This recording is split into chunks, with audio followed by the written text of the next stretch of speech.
James Wild. Thank you, Madam Deputy Speaker. I welcome this budget and the continued support for families and jobs in North West Norfolk. The scale of the package is vast, and I particularly welcome extending the universal credit uplift, continuing the furlough scheme, and widening access to self-employment support. And the Chancellor once again recognised the very challenging situation tourism and hospitality businesses face.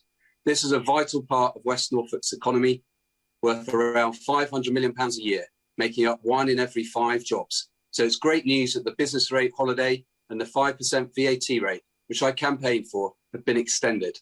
There's also certainly a strong case to consider extending the lower 12.5% VAT rate that applies from October on an ongoing basis.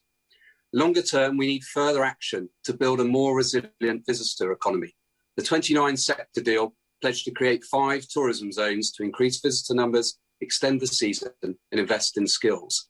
The Visit East of England and New Anglia Let are developing a bid for Norfolk and Suffolk focused on heritage, culture, sustainability, skills and accessibility. Digital is also an important part of that bid in terms of skills for SMEs and access to full fibre. So I'll be grateful if the Minister will ensure the tourism recovery strategy that my right honourable friend the Secretary of State mentioned will kick off that process. While some delay has been understandable, now it's important to get on with this initiative. And the budget also shows the government's commitment to growth across the country. And I'm pleased that Kings Lynn and West Norfolk is in the priority group for the new Levelling Up Fund. After a very disappointing result on the Future High Streets bid, I know ministers will closely look at our town investment plan. That includes projects to maximise our historic riverfront and town centre, a creative hub and Guildhall complex at the oldest continuing working theatre in England with strong Shakespeare links, an innovation incubator, community hub and sustainably connected town centre. But it's business investment that will help drive the recovery. So the super deduction is very welcome, although I urge the Treasury to look at the NFU's concerns that many firms will not be able to benefit from investment in new farm technology.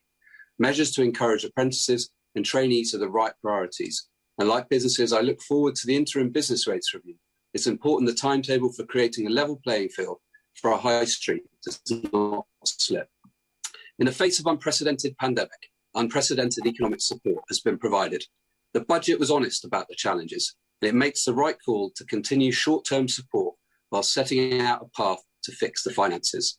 Whilst corporation taxes are unwelcome, they are necessary, because as Conservatives, we know from clearing up the mess left by Labour governments, you can't keep spending without one day having to settle the bill. So I back this budget to support the recovery, as well as laying foundations for a strong economy.